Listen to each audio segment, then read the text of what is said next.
à la renouveler. Il y a le beau temps, on peut y aller. Super. Bon, bah, bonjour, pas bonsoir. Bonsoir pour certains, bonjour pour tous. Bonjour, bienvenue au Salon du Carrefour, un autre salon bimensuel. Donc, on se voit 2 fois par semaine. Vous l'avez tous déjà fait. Félicitations, vous avez tous allumé vos caméras, donc bravo. Hein, comme vous le savez, c'est un salon auquel on va discuter tous ensemble. Donc, ça va être un salon interactif. Je ne vais pas être le seul à parler pendant 1 heure parce que vous n'aurez peut-être pas le goût de m'écouter pendant 1 heure, mais par contre, vous aurez le goût d'échanger avec nous. Parce qu'on va parler de vos défis en prospection. Hein, on va parler de vos défis en prospection. Hein, on sait qu'il y en a beaucoup de défis en prospection. On va voir comment est-ce qu'on fait pour faire des transactions à répétition, parce que c'est ça qui nous intéresse en tant qu'investisseur immobilier, développer le muscle de faire des transactions à répétition. Le jour où vous êtes capable de faire des transactions à répétition, bah, c'est le jour où vous êtes capable également de vivre de l'immobilier, ce que je vous le souhaite, parce que c'est un domaine qui est passionnant. Avant de continuer, on va se présenter pour le bénéfice de ceux qui ne nous connaissent pas. La plupart d'entre vous, vous nous connaissez, mais pour ceux qui ne nous connaissent pas, le Carrefour Immobilier, notre mission, c'est d'aider les familles québécoises à garder leur maison. Donc, on est prêteur privé hypothécaire. Donc, on prête notre argent contre des garanties hypothécaires. On prête également ceux de nos partenaires et investisseurs. On est spécialiste du sauvetage immobilier au Québec, d'accord? On ne fait que ça. Okay, on ne fait que du sauvetage immobilier et on va vous donner, si vous faites de la prospection ou si vous êtes intéressé par notre mission, l'opportunité également de vous faire assister dans vos transactions. Donc ça, on va pouvoir vous l'expliquer dans un second temps durant cette présentation. Donc vous l'aurez compris aujourd'hui, on ne va pas parler de multi-logement, on ne va pas parler de chalet, on ne va pas parler de terrain. On va parler uniquement de sauvetage immobilier parce que c'est ce qui nous intéresse. Hein. D'ailleurs, au passage, tous les investissements sont bons, hein, que ce soit le multi, le chalet, le flip, ce que vous voulez, tout est bon en immobilier. Ce qui est important en immobilier, c'est de choisir sa niche. La nôtre, nous, c'est le sauvetage immobilier. Donc, ce qu'on va parler aujourd'hui, c'est d'avis 60 jours, d'hypothèque légale, de prêts d'intérêt à auto et ainsi de suite. Donc c'est les sujets d'aujourd'hui. Comment est-ce qu'on fait des transactions en répétition? C'est d'accord, c'est un sujet qu'on va évoquer. Avant de rentrer dans le vif du sujet, je vais vous demander d'aller à vos agendas et de noter le prochain atelier et le dernier de la saison, parce que ça va être le dernier de la saison estivale. On va reprendre les activités fin août. Donc, si vous voulez faire de la prospection en immobilier, vous aimez ce que vous voyez ici, vous aimez également vous faire du sauvetage immobilier, vous aimeriez vous aussi gagner de l'argent en aidant des gens à garder leur maison. C'est quelque chose qui vous parle, quelque chose qui vous intéresse. Je vous recommande vivement de vous inscrire à l'atelier du 13 juin. Donc, c'est le dernier qu'on va faire avant les congés d'été. Donc, c'est de 18h à 21h à l'Université Sherbrooke. D'ailleurs, 1 heure dans ma slide, c'est pas 21h, c'est 21h30. D'accord? Donc, c'est un atelier présentiel. Okay, on va vous montrer nos méthodes de prospection. Donc, ça va être une pratique en salle. Donc, ce n'est pas un atelier où on va parler pendant 3 heures. C'est un atelier où vous allez travailler à l'intérieur. On va surtout faire des jeux de rôle parce que c'est comme ça qu'on apprend. Hein, le jeu de rôle, ça permet de se pratiquer avant d'aller sur le terrain. Donc, ça permet de gagner confiance. Hein. Moi, ça fait 20 ans que je fais de la vente et j'ai appris grâce au jeu de rôle. Donc, je trouve que c'est un merveilleux moyen de s'entraîner avant d'aller en salle. Comment trouver des deals sans compétition? On va vous montrer comment est-ce qu'on fait pour trouver des deals sans compétition. D'accord? Et on aime joindre la théorie à la pratique. Donc, on va vous donner 10 leads exclusifs issus de notre logiciel. Notre logiciel s'appelle Willy. Donc, en quelques mots, Willy, qu'est-ce que c'est? C'est un logiciel qui vient scanner le registre foncier, d'accord? Et qui vient sortir uniquement les types d'actes qui nous intéressent et qui vient sortir également des actes exclusifs. Ça veut dire que vous n'allez pas être 20 sur le même acte, vous allez être vous et vous allez avoir la formation dédiée pour approcher vos clients. Donc, vous allez avoir 10 leads exclusifs issus de notre logiciel et vous allez être matché avec un partenaire du Carrefour comme Jean, comme Wolf, qui sont aujourd'hui sur l'appel, qui vont pouvoir vous aider à qualifier et à closer vos deals. D'accord? Donc, ce n'est pas simplement une formation. D'ailleurs, ce n'est pas une formation, c'est un atelier que l'on fait pour vous aider à joindre la théorie à la pratique. Donc, je vous invite grandement à y participer.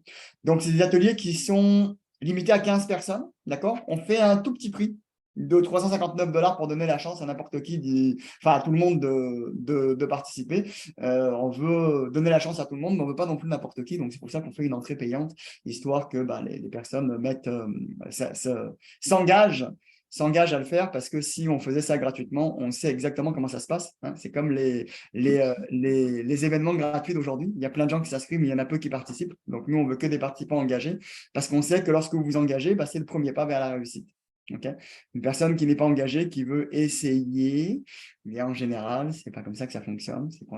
Ça demande de l'engagement pour avoir des résultats. D'accord? Toutes les salles sont tout le temps combles. D'accord? On est toujours salle comble, 15 personnes, c'est le maximum qu'on prend. On veut des petites salles pour favoriser votre apprentissage. Quand on va être pas nombreux, vous verrez que ça va être très interactif et c'est le meilleur moyen d'apprendre. Donc, le lien pour réserver est ici. D'accord, Carrefour Immobilier / calendrier. Donc, réservez vos places. Il doit rester encore quelques places disponibles. Je vous invite à vous inscrire. C'est quelque chose que vous voulez mettre en place dans votre prospection.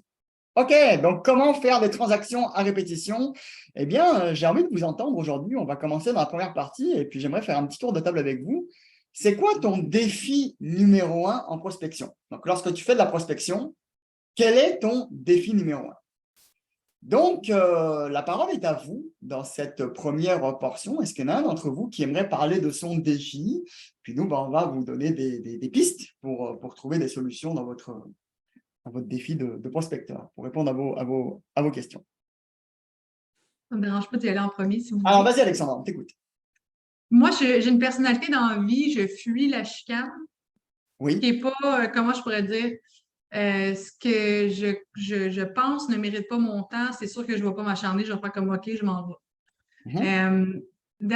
Quand j'étais faire ma journée avec Jérôme, justement, il y a un monsieur, sa réponse a été de me dire bien évidemment, non, c'est réglé. Puis là, Jérôme, lui, il a des bonnes réponses à donner. Puis là, sa réponse a été de lui dire, est-ce que ça, juste pour nos dossiers, est-ce que ça serait possible de savoir comment est-ce que vous avez réglé ça?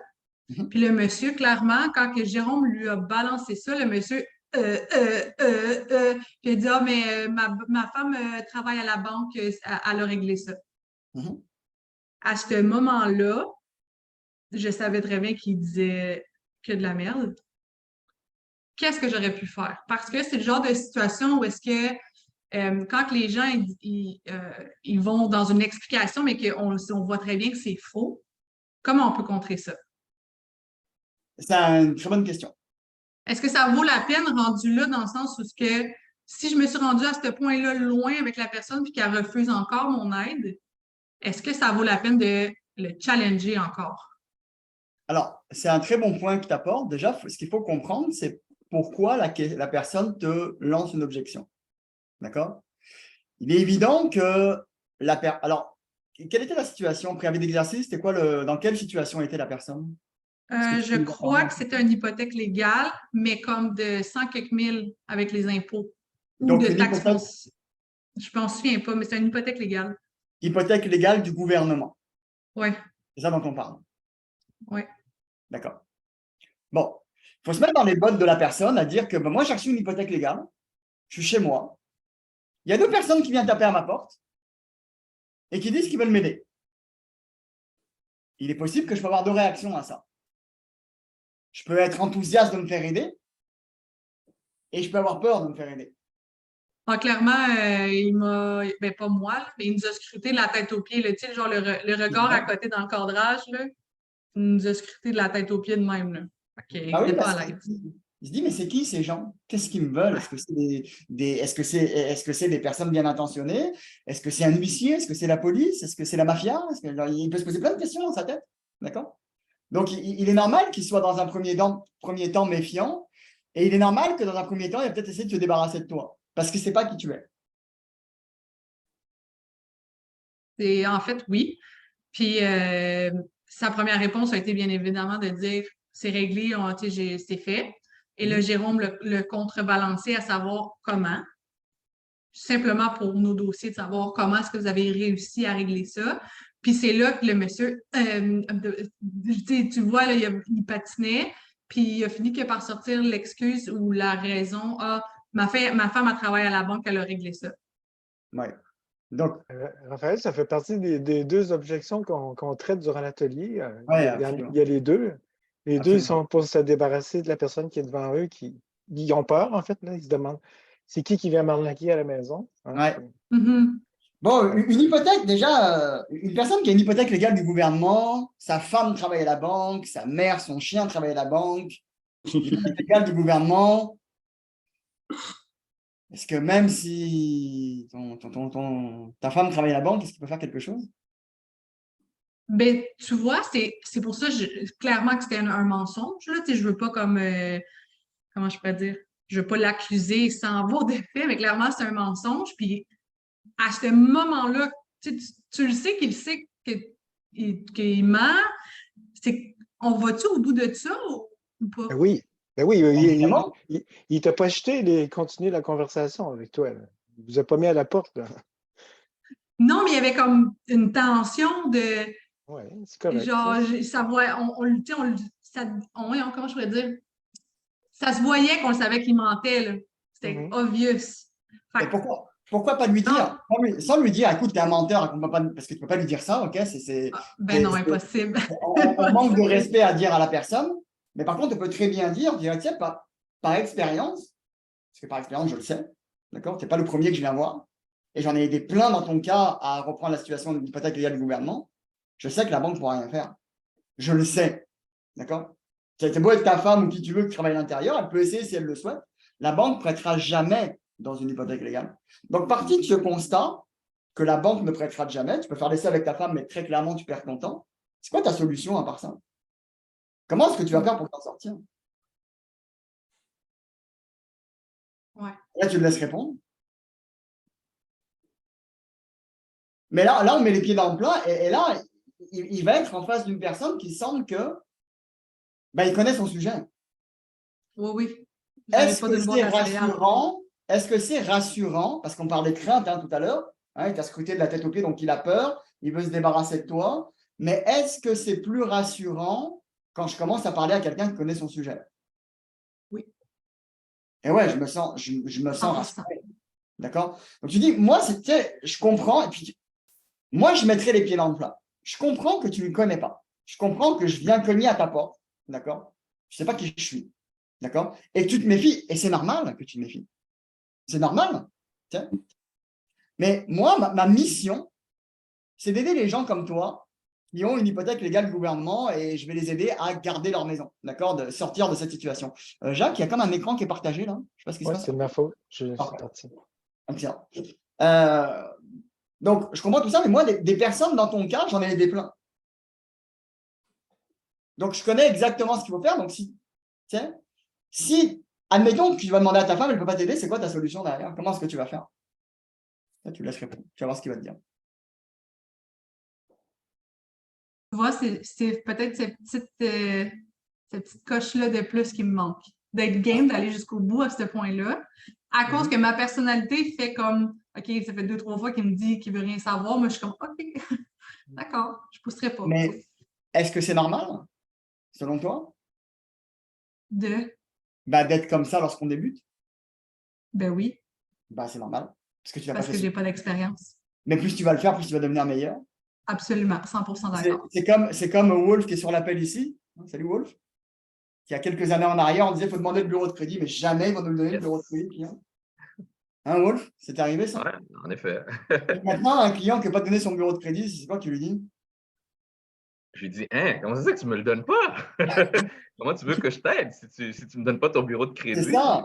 Comment tu veux que je Ça devient t'aide une évidence, puis si tu ne m'aides pas à t'aider? Tu sais, ça devient évident. Mais parce qu'au début, on a tous des craintes et puis ça fait partie de l'apprentissage de tomber là-dessus. Et justement, c'est un bon exercice que tu fais, Alexandra, justement, c'est que tu viens avec une situation où tu as eu un défi, puis tu viens trouver la solution de ton défi.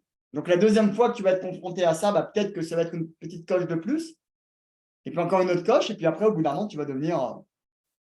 Ping. Tu sais, la personne ne pourra plus te raconter n'importe quoi parce que tu dis, écoute, j'ai tapé 3 portes avant toi, ils m'ont dit la même chose. Tiens, je la connais, l'affaire. Hein.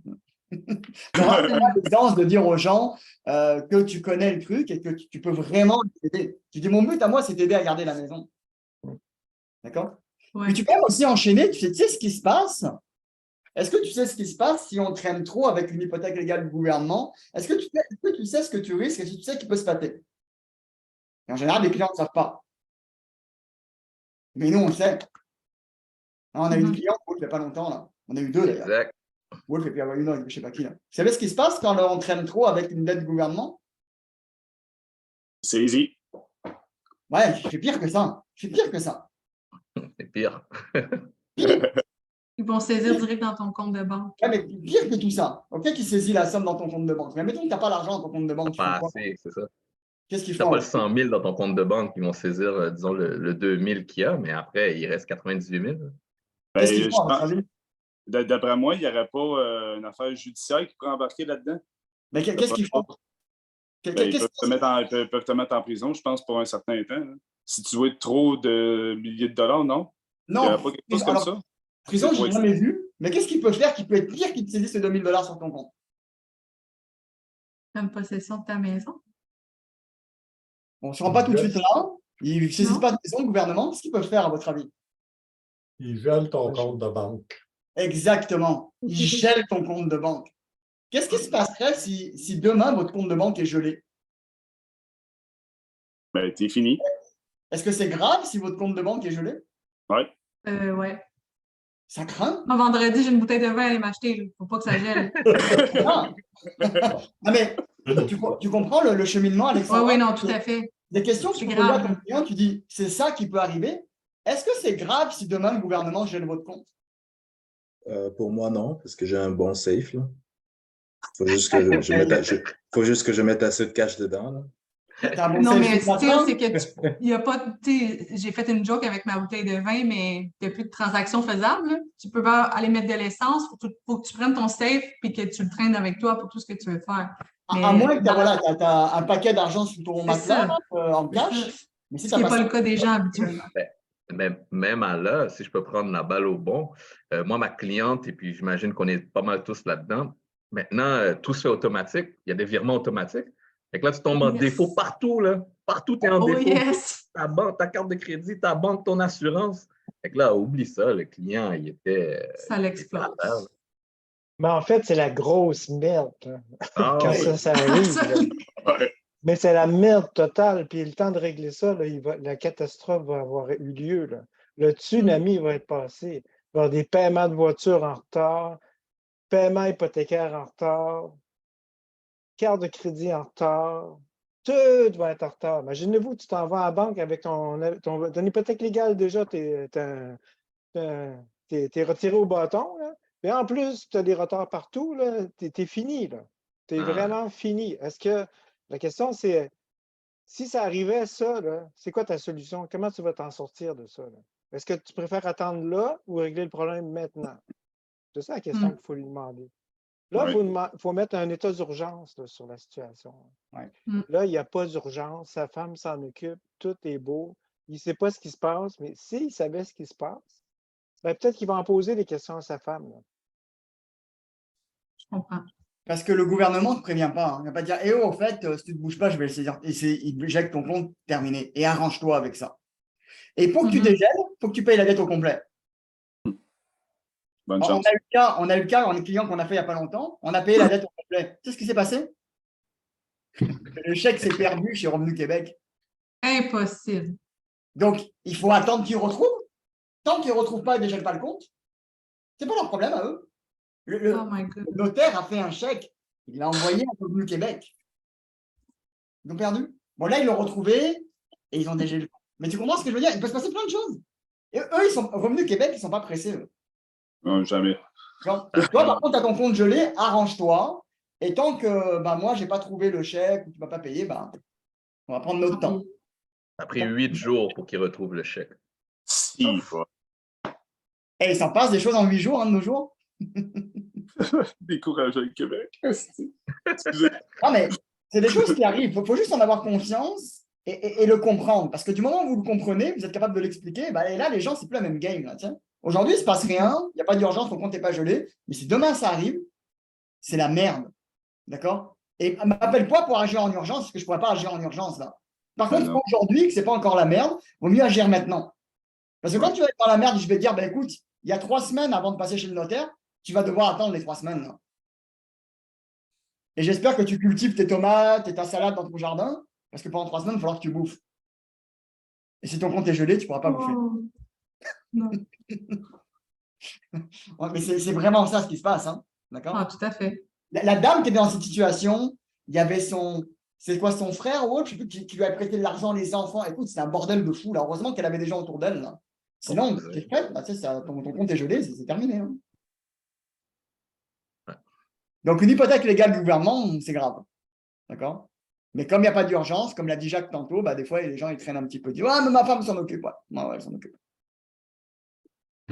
Et dès que le Supposons compte que est vous gelé, avez, ça devient tout de suite urgent. je vais vous donner un petit exemple. Supposons que vous avez une hypothèque légale, le gouvernement il gèle le compte, là, vous allez commencer à avoir des retards hypothécaires. Quand on a des retards hypothécaires, même si je suis le prêteur privé et que je vous paie, je rembourse l'hypothèque légale puis je remets tout ça beau, là, ben maintenant qu'il y a eu des retards hypothécaires, là, les banques elles vont dire ben, tu as eu un retard hypothécaire, on va attendre avant de te prêter. Là.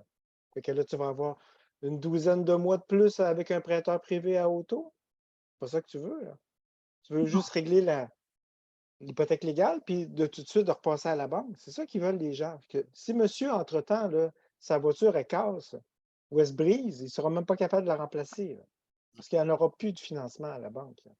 Ou sinon, il va falloir aller en deuxième ou troisième chance au crédit, qui coûte super cher.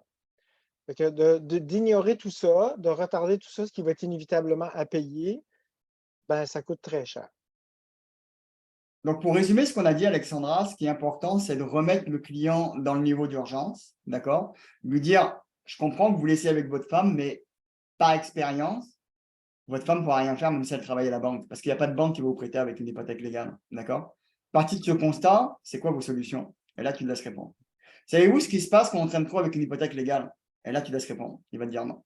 Quand on traîne trop, eh ben le gouvernement va geler votre compte. Qu'est-ce qui se passe si demain, votre compte est gelé? Et là, tu laisses répondre. D'accord? Tu vois, là, j'ai fait que poser des questions ouvertes qui va le forcer à réfléchir. OK? Qu'est-ce que vous pensez qu'on agit maintenant? Vaut mieux agir maintenant en anticipation pour reprendre le contrôle de votre situation. Parce que si vous attendez, ben vous allez perdre le contrôle de votre situation. D'accord? Là, tu fais ce qu'on appelle un appel à l'action pour l'inciter à passer à l'action maintenant. Bien compris. Ça va? Oui. Et la fameuse petite phrase magique. Et si je résolvais ton problème, est-ce que tu serais prêt à me recevoir à la table avec ta conjointe? Ah, ça, j'attends le moment de je vais être capable de dire ça. Là. Ça doit devenir un réflexe parce que quand le présente. monsieur t'a dit ça, c'était exactement la phrase qu'il fallait dire. Ouais. Absolument. C'est juste que j'étais dans une position où j'étais avec Jérôme, puis c'est lui qui parlait, puis moi, j'écoutais. On se présentait de cette façon-là. Oui, mais des fois, ça n'empêche pas, quand ça vient bloquer, ben, c'est juste de lancer cette petite phrase-là comme ça en arrière de lui. Il va... Absolument. Et si on réglait ton problème, est-ce qu'on pourrait rencontrer ta conjointe et quand? Là, s'il ne veut pas que tu règles son problème, ben, il est dans le déni total. Là. Là, mais c'est ça, puis là, à ce moment-là. Puis le recontacter plus tard. Là. OK. Qui est dans le déni. Parce qu'Alexandra, ton intention est bonne. Là. Tu y vas là pour l'aider. Alors, tu ne peux pas t'en aller en ne le sauvant pas. Tu as manqué ton coup, sinon tu as manqué ta mission. Absolument. Puis tu vas avec des bonnes nouvelles. Tu vas l'aider à prendre le contrôle de sa situation. Tu ne vas pas essayer de profiter de la situation, à l'acheter sa maison à rabais. Non. Je vais lui dire, écoute, je vais t'aider. C'est noble comme cause. Et puis, tu viens avec une bonne nouvelle. Tu ne viens pas lui porter je sais pas moi, une lettre d'huissier ou, je sais pas, une facture. Ouais, je comprends. Donc, c'est plutôt. Mais c'est normal que tu vives ça au début en commençant. Plus tu vas le faire, plus tu vas devenir meilleur. Good. Est-ce qu'on a répondu à ta question? Très bien. Et plus encore. Et plus encore. Et plus encore. Est-ce qu'on a d'autres défis? On a encore un petit peu de temps. Est-ce qu'on a d'autres défis que vous aimeriez justement discuter pendant cette première période? Vos défis en prospection? Moi, j'aurais peut-être quelque chose. Vas-y, Eric. C'est pas du sauvetage, là, mais ça peut peut-être vous avez peut-être une réponse à ça.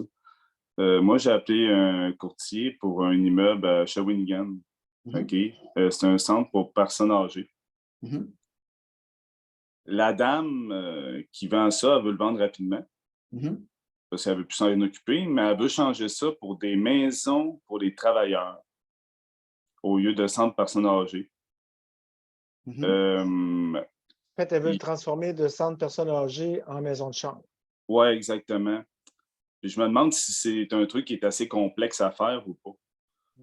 Parce que est-ce que je la laisse faire son processus de changement avant de faire un offre ou je peux faire un offre avant puis m'en occuper moi-même avec peut-être un prêteur privé qui pourrait. Éric, dans la section des webinaires gratuits dans notre site Internet, j'ai fait une entrevue avec quelqu'un qui gagne sa vie avec des maisons de chambre. OK, Je pense qu'une petite entrevue comme ça d'une heure, ça va te permettre de voir c'est quoi le quotidien de ce parfait. genre de business-là. C'est très payant comme business, mais il y a des avantages et il y a aussi des inconvénients de ce type de business. Exact. Alors, je Est-ce sais que pas c'est où parce tu que la habites, madame, mais oui. pardon, est-ce que c'est parce que la madame qui le vend elle a un problème financier que tu as eu accès à ce cas-là? Non, non, pas du tout, en fait. Je l'ai trouvé par hasard sur Centris. OK. C'est rare qu'on cherche sur Centris, mais j'ai trouvé là comme par hasard. Puis ça a fait un petit clic dans ma tête, puis j'ai voulu en savoir plus. Puis ce qui est bien, c'est que le courtier, il m'a déjà envoyé tous les documents de dépenses, tout au complet, en 72 heures. Et ça a été super rapide, il m'a tout envoyé, tous les détails. J'ai déjà toutes les infos que j'ai besoin déjà par rapport à ce qui est là en ce moment. Merveilleux. Important Je n'ai même pas fait d'offre d'achat. Là, tu sais. Ce qui est important de voir, Eric, c'est que, Jacques te l'a dit, va plutôt regarder le webinaire parce que ça peut être Ouais, il y a exact. il y a des technicités dans ce genre de produit. Moi, la question qui m'interroge tout de suite, hein, la personne est vendeuse, elle veut vendre, mais elle veut transformer en… Ouais, c'est ça qui était, Mais je trouvais ça pourquoi? spécial. Mais Ouais. pourquoi? Pourquoi le faire ça? C'est quoi son intérêt de faire ça? Moi, je pense pour aller chercher plus de cash. Hein, Ouais, mais ce que parce tu penses, c'est une chose, ce qu'elle ouais, pense, c'en est une autre. ouais, exact. Ce qui est important que tu comprennes, c'est pourquoi elle veut faire ça, c'est quoi le problème qu'elle a. Parce qu'elle acceptera tes offres si tu règles son problème. Ouais, c'est sûr. D'accord? Donc, Ouais. tu vois, pareil, ce qu'il faut retenir de ça, c'est quand tu vois quelque chose qui est bizarre, il faut poser des Mhm. questions pour comprendre la situation du client et il ne faut pas rester sur des a priori qu'on a, que l'on Non, pense que c'est ça. Il faut poser la question, il faut demander au client pourquoi tu vas faire ça? C'est quoi ton intérêt de faire ça? Qu'est-ce qui t'empêche de vendre en l'état comme elle est aujourd'hui? comme tel, ouais. Et si j'avais une offre aujourd'hui à te proposer dans l'état, est-ce que tu serais intéressé à ce qu'on la regarde ensemble? Hmm. C'est des bonnes questions, ça à poser, ça. C'est Ouais. très important, les questions. C'est Ouais, très important. ouais, Quand tu c'est vas pour ça que je l'acheter, me suis dit, je vais vous le quand demander. tu vas l'acheter, il va y avoir des personnes âgées dans la maison. Il va Ouais, falloir que tu t'en occupes. exact. Tu as une job, tu achètes une job. Tu n'achètes pas un immeuble, tu n'achètes Ouais, pas de revenus passifs, tu achètes une job. ouais, là, c'est La même différent. chose pour une maison de chambre, tu achètes du travail. Là. Parce que là, il faut Ouais. gérer ça, les chicanes, les machins, les paiements, les pas les paiements, la chambre qui se libère, la nettoyer, la remettre une autre, c'est une job. Ouais, C'est pas du effectivement. revenu passif. Dans l'immobilier, c'est dans ce qui est le plus payant, mais c'est ce qui est le plus exigeant en termes de travail. Ouais, c'est ça. D'après moi, il faut que je sois là plus souvent. Là. Exact. Puis que là, il faut que ça aille avec tes valeurs, tes priorités, puis tes disponibilités. Et que Ben, quand ça, l'eau tu va connais déjà couler, mes valeurs, là. Mais quand l'eau va couler là, le mardi soir, là, puis que tu es en train de travailler, ben, il faut que ça se règle le problème. ouais, exactement. Il ne faut pas que ça attende. Effectivement. L'autre chose, lorsqu'il y a un changement de vocation, il faut que tu aies l'autorisation de la ville.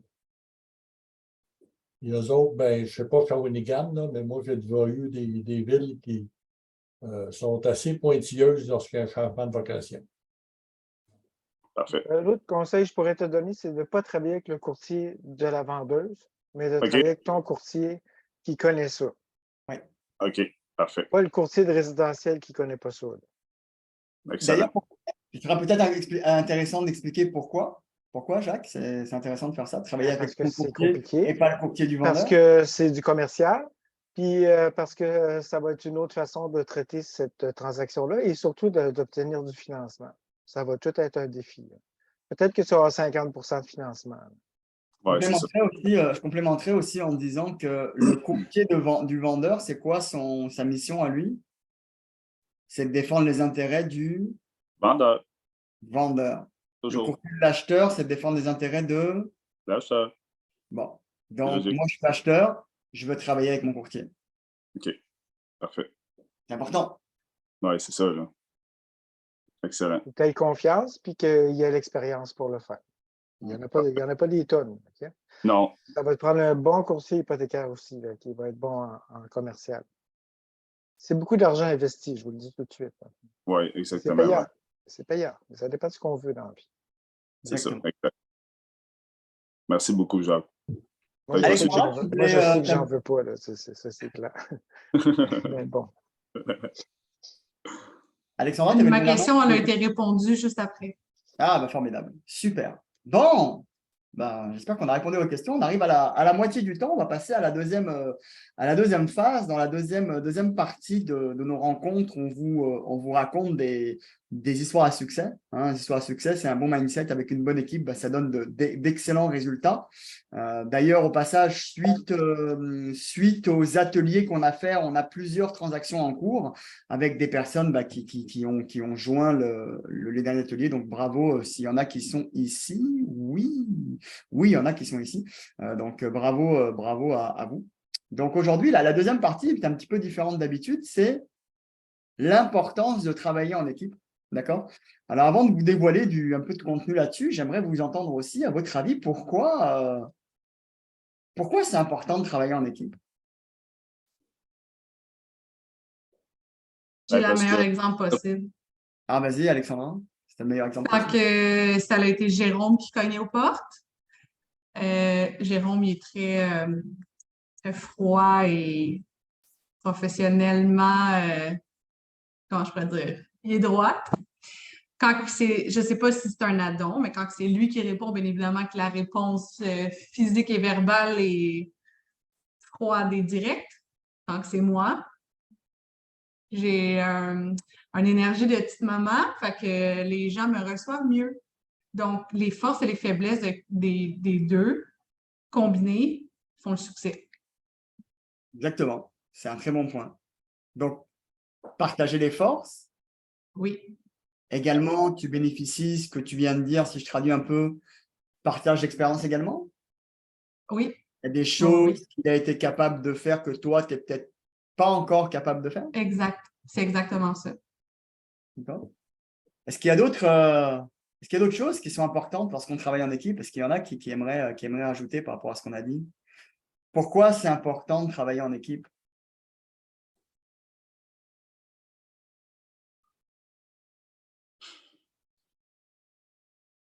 Tu veux-tu que j'y aille, Raphaël? Peut-être? Ah, vas-y, c'est lui qui veut. La parole est à vous. Ben écoute, c'est toujours bon parce que chaque ressource de chacun, tout le monde a une spécialité, mettons. Puis tout le monde est bon dans quelque chose. Puis quand tu regroupes tout ça ensemble, ben ça fait une force vraiment incroyable, là. Ça fait en sorte que les choses avancent beaucoup mieux, puis ça avance beaucoup plus vite aussi. Puis je trouve que la marge d'erreur est beaucoup moins élevée quand tu vas en groupe. Parce que tout le monde a ses forces, puis quand tu réunis les forces de tout le monde, mais ça ne peut pas être mieux que bien aller, là. Je veux dire, c'est quand tu trouves la combine parfaite avec les gens que tu t'entoures, mais je pense que c'est win-win, là. Oui, absolument. Absolument. Donc, travailler en équipe permet beaucoup de choses. Ça permet, tu l'as dit, de partager le risque. D'accord? Ça implique qu'il faut partager le gain aussi. Ben oui. Okay? On partage le risque, on partage le gain. On a également une plus grande force d'action, parce que quand on est plusieurs, on peut avoir accès à plus d'argent. C'est ce que l'on fait, nous, au Carrefour Immobilier, hein. On prête notre argent dans les transactions. Je peux vous citer des centaines d'exemples qu'on a fait. Mais tu as plusieurs intervenants qui participent dans une transaction et chacun de ces intervenants fait un morceau de la transaction. Ça veut dire que chacun de l'intervenant a un morceau de la transaction. Mais par contre, tu aurais voulu avoir la transaction au complet, bah, tu ne l'auras peut-être jamais faite. Exact. Et je vais donner un exemple en date qu'on a eu. On a eu un syndic qui nous a référé un dossier, qui m'a référé un dossier extrêmement complexe. D'accord? Donc, moi, tout seul, est-ce que j'aurais eu les compétences et les connaissances de le faire avec Jacques, tous les deux? Je pense que oui. Est-ce que j'aurais eu le temps de le faire par rapport à tous les dossiers qu'on a en cours? Je pense que non. Parce que le client avait besoin d'être visité régulièrement, il avait besoin d'être pris par la main, il avait besoin d'être suivi. Il y a plein de paramètres à prendre en compte que le deal était là, était sur la table. Hein. Ce n'est pas possible. Par contre, dans mon équipe, un courtier immobilier comme Leïla, elle les mettre en vente la maison. Leïla avait le temps de s'occuper du client. D'accord? On avait besoin de prêter de l'argent. Okay, les poches ne sont jamais infinies lorsqu'on est prêteur. Hein. Tu verras, tu arrives souvent au fond de ta poche. Là, hein. Tu prêtes ton argent et puis il faut creuser des fois et puis il faut aller chercher de l'argent ailleurs. Mais j'avais des gens qui voulaient prêter avec moi. D'ailleurs, il y avait des gens qui voulaient prêter dans cette salle qui étaient là. On a fait un prêt privé, un premier rang à 12%. D'accord? Donc, Jean n'était pas du tout courant au dossier. Que je dis, écoute, il y a une opportunité de prêter. Est-ce que tu veux prêter? Bing, il a prêté son argent. Et son argent travaille à 12% parce que c'est le taux d'intérêt qu'on a facturé au client. Donc, dans tout ce cheminement-là, le syndic a travaillé un petit peu, il a été rémunéré parce qu'il a fait en tant que syndic. Le courtier a travaillé un petit peu, il a été rémunéré. Jean a prêté son argent, il a été rémunéré. Moi, j'ai travaillé dedans, j'ai été rémunéré. Jacques a travaillé dedans, il a été rémunéré. Tu vois, le fait de travailler en équipe, bah, tout le monde a pris un petit morceau et tout le monde a gagné. J'aurais voulu le prendre tout seul. J'aurais dit dans ma to-do list, j'aurais dit à Jacques, écoute, j'en ai 3 à faire aujourd'hui, mon assiette elle est pleine, je ne peux pas m'en occuper. Tu vois, j'aurais pas eu le temps d'aller parce que le client est à Laval, d'aller plusieurs fois à Laval pour faire tout ce qu'il y a à faire pour aider ce client-là à mettre en marché sa maison et la vendre. Et en plus, d'ailleurs, je ne suis même pas courtier immobilier. Donc, j'ai besoin de quelqu'un, d'un courtier immobilier qui soit dans mon équipe, qui puisse s'occuper de ce client-là. D'accord? Ouais. Donc, c'est ça l'importance de travailler en équipe, c'est que chacun, bah, tu peux prendre les forces de chacun et puis partager une transaction à plusieurs. Donc ça, c'est vraiment très intéressant. Ce que ça implique, c'est d'avoir des bonnes personnes autour de toi et de t'entourer des bonnes personnes. Alors, avant de poser la deuxième question qui me brûle les lèvres, je veux juste donner la question. Je crois qu'il y a Franklin qui a levé la main. Alors, Franklin, c'est un atelier de discussion aujourd'hui. Si tu veux allumer ta caméra, c'est très, très, très apprécié pour tous les participants et pour moi, pour qu'on puisse voir ton visage. Hein. L'atelier de discussion, c'est agréable de parler à quelqu'un lorsqu'on le voit en face, c'est pas agréable lorsqu'on voit qu'une caméra fermée. Salut Raphaël, salut à tout le monde. Salut Franklin, tu t'écoutes? Ouais, c'est ma première fois et c'est hier que j'ai intégré le groupe Facebook et voilà, j'ai reçu la notification. Donc, ça fait plaisir d'être là et le thème est vraiment intéressant. Alors, est-ce que tu avais une question? Oui, non, je voulais juste apporter également quelque chose par rapport à la question posée sur le travail à l'équipe. C'est que je pense également que le travail à l'équipe aussi, ça permet à nos participants de mieux écouter les clients parce que lorsqu'on est en interaction, on n'écoute pas souvent tout ce que le client dit et l'autre qui est à côté, son partenaire à côté, peut mieux écouter certains points que et revenir sur ces points par la suite. Donc, je pense que c'est aussi quelque chose que je voulais ajouter par rapport au travail. Excellent. Le son n'est pas super bon, Franklin, donc je n'ai pas tout compris ce que tu as dit. Je comprenais juste que tu voulais participer sur l'importance de travailler en équipe et de partager les connaissances. Donc, merci d'avoir apporté ce point-là. Il y a beaucoup de bruit parasites, donc je m'excuse, je vais devoir fermer ton micro parce qu'on a beaucoup de bruit parasites qui perturbent un petit peu, mais merci de ton intervention. OK. Alors, deuxième question pour vous. Est-ce que c'est facile de se créer une équipe ou est-ce que c'est difficile de se créer une équipe? C'est facile. C'est facile? Tu as trouvé ça facile, toi? Ben, de se monter n'importe quelle équipe, c'est super facile. Ah, se monter n'importe quelle équipe. Okay. Une équipe qui a du succès, alors. Je vais peut-être améliorer ma question. Là, c'est très difficile. Pourquoi c'est difficile? C'est pas à moi que tu poses la question, j'espère. Ah non, c'est pas à toi que je pose la question, je n'ai pas les réponses, donc ne m'intéresse pas, tes réponses, je les connais. Vous voyez comment il est, là? Prenez-le pas comme partenaire. Là. Ouais, non, c'est une bonne présentation. Hein. Alors, pourquoi c'est difficile de se créer une équipe? Qu'est-ce qui est difficile à l'intérieur? Je suis curieux de vous entendre là-dessus. Parce qu'au final, c'est la clé du succès au passage, hein, dans l'immobilier ou dans n'importe quoi que vous faites dans votre vie. Hein. D'accord? Vous pouvez travailler dans n'importe quel secteur d'activité. Aujourd'hui, on parle d'immobilier, mais tu veux faire du flip, du multi, du chalet, de ce que tu veux. Tu n'as pas une bonne équipe, bah, ton agenda va être vite plein et tu vas être vite débordé. Et donc, tu vas vite plafonner dans ce que tu fais et donc, tu ne pourras pas ou vivre de l'immobilier ou être épanoui dans ce que tu fais. Parce que faire de l'immobilier, mais travailler 180 heures par semaine, non, il n'y en a pas 180, mais travailler 100 heures par semaine, c'est peut-être pas forcément la vie à laquelle tu aspires. Donc, pourquoi c'est difficile? Ben, moi, si je peux me permettre encore, je te dirais que c'est développer aussi la confiance. Tout dépend du bagage que tu as avant dans la vie de tous les jours, tout ça. Tu sais, Jacques, là, il me connaît quand même assez bien aussi, hein, puis toi aussi. Mais je veux dire, développer la confiance, c'est quelque chose qui est quand même pas si évident que ça à faire Ah, c'est évident. avec monsieur et madame tout le monde. Puis en même temps, c'est quelque chose qui se fait à long terme aussi. Pas juste à court terme, mais à long terme. Et c'est de garder cette confiance-là, puis de développer une amitié. Puis c'est ça qui fait que ça peut fonctionner. Tu sais, c'est...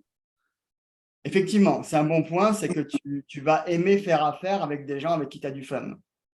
Parce Ouais, que c'est très difficile de ça faire s'entend des bien. affaires avec quelqu'un en qui tu n'as pas confiance. Voilà. D'ailleurs, je ne vois pas comment c'est possible, au passage. Ouais.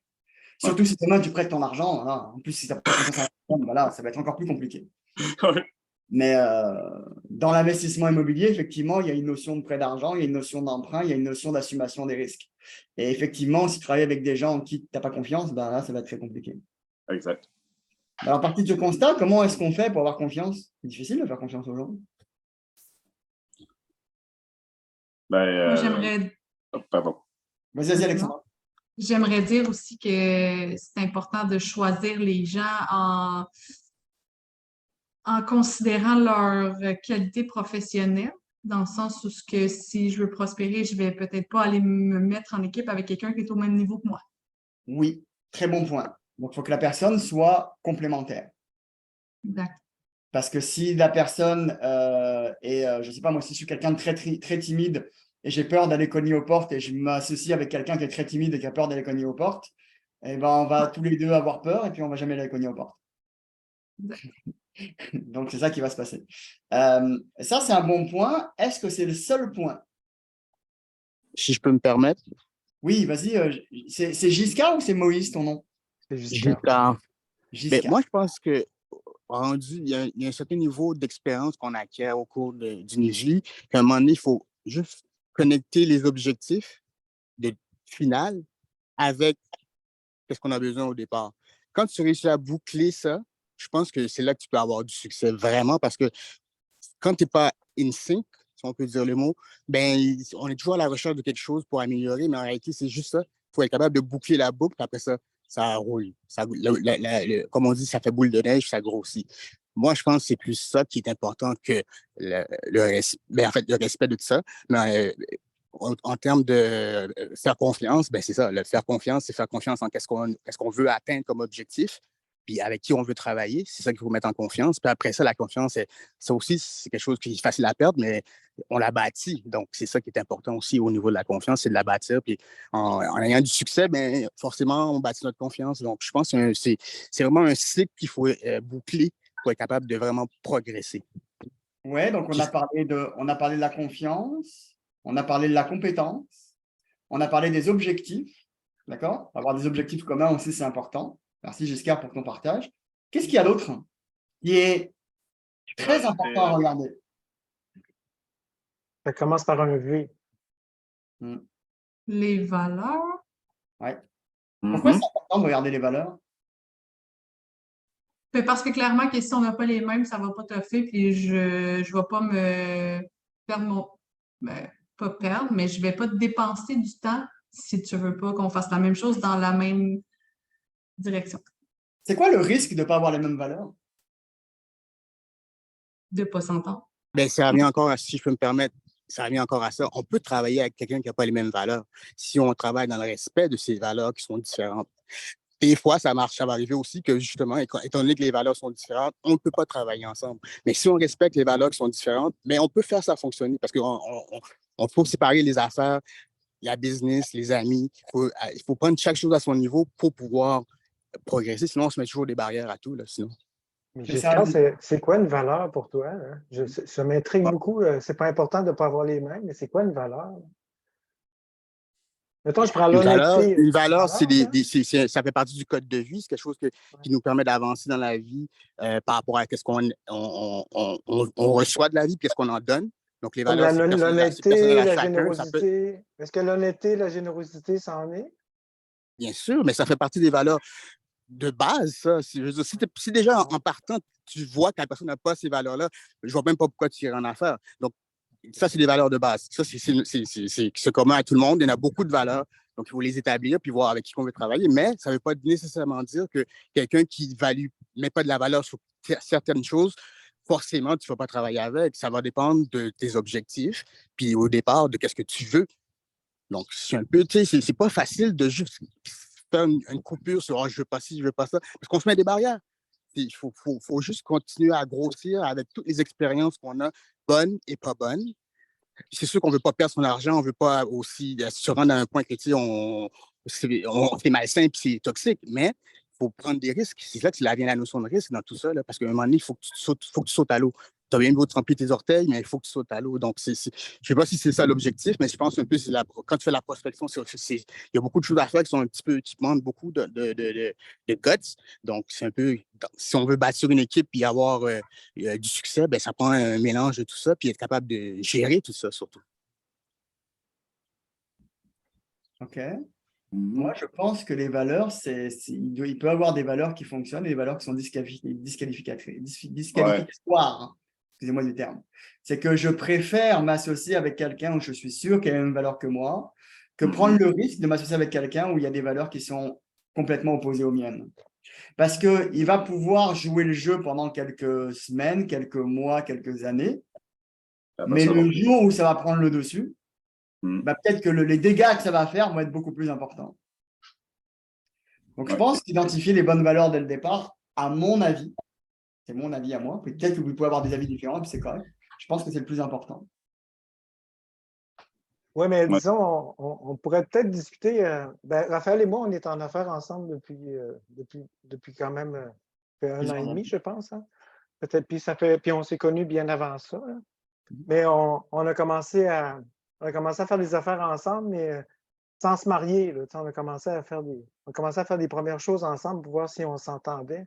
Et c'est là qu'on peut tester les valeurs, tester, voir si on a les mêmes orientations, si on a envie de se parler à tous les jours. Là, je veux dire, si tu es en affaire avec quelqu'un, tu n'as pas envie de parler à tous les jours, c'est désagréable. Là. C'est comme se mettre en couple avec quelqu'un puis vivre avec, puis dire c'est pas grave, je n'ai pas les mêmes valeurs, puis si ça ne marche pas, on se séparera. Mais c'est pas simple de se séparer, c'est compliqué. Et surtout en affaires, je pense que c'est encore plus compliqué que se séparer quand on est en couple. Que c'est important qu'on partage les mêmes valeurs, mais aussi c'est important qu'on partage la même mission, puis qu'on ait le même engagement. Parce que ça se pourrait, Giscard, que toi, tu t'engages au bout, puis ce soit toi qui finisses par tout faire. Puis il va finir par être frustré parce que l'autre à côté ne participera pas ou tu as l'impression qu'il ne participe pas. Ben oui, je suis d'accord. C'est ça qui est important vraiment parce que c'est l'engagement, le commitment, l'engagement, c'est ça qui te permet de cerner tout ça. Puis après ça, tu avances pour un nombre de temps. Comme tu as dit, 1 an et demi, ça marche. Après 3 mois, ça a marché. Puis après ça, 6 mois plus tard, boum, c'est fini. Ça marche pendant 1 an, puis après ça, boum, c'est fini. On ne peut pas prédire l'avenir dans tout ça. Il faut juste se mettre des bons paramètres, pas des barrières, mais des paramètres pour pouvoir progresser, puis accepter des choses qui sont. Si la personne te dit comment qu'elle est, c'est mieux de départ que tu connais, OK, lui, il n'aime pas ça, il aime ci, il aime ça, ses valeurs sont ci, ça. Moi, ça, mes valeurs sont totalement différentes, mais on a un but commun peut-être. C'est là que ça devient intéressant parce que c'est là que ça devient plus que les valeurs, dans le sens qu'il faut respecter les valeurs des autres. Je ne dis pas si le gars, il aime, je ne sais pas moi, des affaires qui ne sont pas bonnes. C'est pas ça que je dis dans le sens de valeurs. Les valeurs, ça peut être des bonnes choses, mais qui sont totalement différentes. Donc, ça ne peut pas empêcher ou ça peut l'empêcher aussi que ça fonctionne. Donc, c'est ça qu'il faut évaluer, je pense. Il faut évaluer déjà ses valeurs à soi et il faut évaluer ses valeurs à lui, à la personne avec qui tu travailles. Parce qu'il faut déjà se connaître soi-même avant de pouvoir… parce que si tu as je ne sais pas, moi je vais dire n'importe quoi, on fait du prêt privé avec Jacques, hein, d'accord? On prête de l'argent, on aide des gens à garder leur maison. Mais admettons, Jacques, il m'aurait dit, moi je veux aider les gens à me garder la maison. Et moi je vais dire, non, moi je m'en fous, moi qui garde la maison, qui ne la vendent pas. Moi je veux faire de l'argent. Ça aurait été évident que ça n'aurait même pas duré quelques semaines. D'ailleurs, on n'a peut-être jamais fait l'affaire ensemble. D'accord? Parce que les valeurs sont pas… Il y a le socle, la base qui n'est pas commun. D'accord? Ou si par exemple, il y en a un qui est, je ne sais pas moi, je ne sais pas comment employer le terme, mais qui qui fait des choses qui ne sont pas claires. Donc, tu ne vas pas t'associer avec quelqu'un qui n'est pas clair parce que tu te dis, bah, tiens, regarde, si déjà ça commence, il fait des choses pas claires quand il n'y a pas d'enjeu, qu'est-ce qui va se passer demain lorsqu'il y aura des enjeux? Oui, mais là, on ne parle plus de valeur, là, on parle de personnalité, de comment la Ah, personne non, c'est elle des est. valeurs. L'éthique, c'est une valeur. Le respect, c'est une valeur. Ben, c'est ça que je te dis. Donc, ça, c'est inné, ces valeurs-là. Tu ne peux pas travailler avec quelqu'un qui ne respecte pas ton environnement ou comment Ah, bah, tu c'est t'es, évident, comment mais c'est tu es. super important. Ouais, mais c'est Donc, super ça, important de le je vérifier. limite ça. Moi, je parle plus au niveau quand tu veux aller de l'avant. Parce que si tu vas de l'avant, ça veut dire que tu as une entente, tu as un commitment, c'est comme un mariage, tu as un contrat. Donc, le contrat, qu'est-ce que tu écris quand tu parles, tu fais ton contrat, qu'est-ce que tu dis, qu'est-ce que tu visualises, puis qu'est-ce que tu verbalises, ben, ça doit être, c'est là que ça se transmet, puis c'est là qu'on voit est-ce que ça marche ou pas au bout du compte. Parce qu'on peut bien parler, puis quand ça arrive le temps de mettre sur écrit qu'est-ce qu'on fait comme plan, puis après ça, décider maintenant qui fait quoi, ben, c'est quoi les responsabilités, c'est là que ça devient corsé. Donc, beaucoup de monde ne se rendent même pas jusque-là, mais ils font des affaires avant, jusqu'à temps qu'ils se fassent avoir ou qu'ils perdent de l'argent ou qu'ils en ont fait jusqu'à temps qu'ils en perdent. C'est ça aussi, là, c'est un jeu. Là. Donc, c'est plus que ça. Moi, je pense que les valeurs, c'est vraiment être toi-même, te cerner dans qu'est-ce que tu veux te permettre d'aller, puis qu'est-ce que tu ne veux pas te permettre d'aller. Parce que c'est là que tu vas pouvoir propulser dans où tu veux aller directement, parce que là, tu vas voir ton objectif clairement, puis tu vas éliminer tout comment on dit en anglais, eliminate the noise autour. Parce que c'est ça tout ça, là, cette game-là de, OK, c'est quoi mes valeurs? C'est ça le bruit. Parce que tout le monde le sait, tout le monde sait quoi ce qu'on a à faire. Mais maintenant, c'est quoi vraiment que tu veux faire? Est-ce que tu veux crosser le Ouais, monde? tout le Ou monde est-ce le que tu veux sait vraiment faire des bonnes affaires? C'est ça jusqu'à l'affaire qui arrive. jusqu'à tout le monde le sait, mais tout le monde l'oublie. Puis Exact. quand ça vient le temps de choisir le partenaire, on oublie l'essentiel, c'est les valeurs qu'on a. Voilà. Parce que les gens sont Et tous, au bout du compte, les gens, ils mentent parce parce qu'on que sait tous qu'on veut de si ta l'argent. valeur, c'est juste de faire de l'argent, tu vas C'est ça. esquinter tout le reste. Ben oui, parce que c'est pas ça le but. Faire de l'argent, c'est ça qui est plus facile quand tu regardes tout ce qu'on a à faire. Qu'est-ce qui est important, qu'est-ce qui est le plus difficile, c'est de faire une connexion avec tout ça pour que ça fasse de l'argent. Parce que oui, Gagner tu de vas faire 2-3 deals, mais après ça, le gars, il a finalement, OK, ça marche plus parce que Y, Z, parce qu'on ne s'entend pas là-dessus. Mais tu as fait des affaires pareilles. Donc, si tu veux avoir une continuité dans ce que tu fais, il faut que toi, tu te protèges dans ça pour que quand ça arrive que, OK, je fais 2-3 deals avec ce gars-là, mais là, ça marche plus, ben, ça ne t'empêche pas de continuer. C'est un peu ça que je pense qui est le but de tout ça, de cerner avec qui on fait affaire et quoi. Parce que Gagner de l'argent, c'est une conséquence. D'accord? Donc, on gagne de l'argent parce que c'est une conséquence que l'on gagne. Donc, voilà, effectivement, les valeurs, c'est important. Pour se créer son équipe, c'est important d'avoir des bonnes valeurs, d'avoir des valeurs communes et de les définir, d'avoir des personnes, comme l'a dit Alexandra tantôt, qui ont des compétences comment dirais-je, complémentaires. Merci Alexandra. Donc, avoir des compétences complémentaires et puis de pouvoir, comme l'exemple qu'on a cité un peu plus tôt, de pouvoir faire un morceau de la transaction, mais pouvoir au final faire plusieurs transactions versus le fait de vouloir faire toute la transaction au complet et au final ne pas la faire. Okay, parce qu'on en voit plein des fois des gens comme ça qui veulent tout faire par eux-mêmes, ce qui est le plus difficile. Et au final, tu ne fais jamais rien parce que c'est impossible de le faire comme ça. Donc, il est 1h moins 10. Donc, on va continuer. Merci pour votre participation. Donc, on se réunit tous les 2 mercredis. D'accord? Donc, le prochain, je crois que ça va être le dernier, Jacques. Je crois que le dernier avant la petite pause estivale, la dernière rencontre, ça va être mercredi 14 juin. D'accord? Donc, c'est le lendemain du 13 où il y a justement notre atelier. Donc, si vous voulez booker les deux, vous pouvez le faire. Vous êtes théoriquement tous inscrits sur ce lien. Si vous recevez les notifications, vous pouvez vous réinscrire si vous le souhaitez, si vous n'êtes pas sûr. D'accord? C'est là où on reçoit les notifications pour pouvoir participer. Donc, c'est tous les 2 mercredis à 11h50.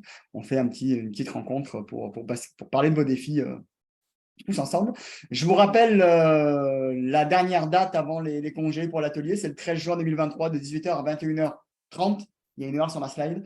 Donc, c'est à l'Université Sherbrooke au campus de Longueuil. Hein. D'accord? Donc, inscrivez-vous. Le lien est ici. OK? Donc, pour conclure, bien prospecter, c'est régler les problèmes au final. Même si on veut se créer une équipe, il faut régler également les problèmes de son équipe. Hein. Si tu veux t'associer avec quelqu'un, il faut que tu sois en capacité de régler ses problèmes. Et des fois, c'est une croyance de croire qu'une personne qui a un niveau supérieur au tien n'a pas de problème. Hein, contraire.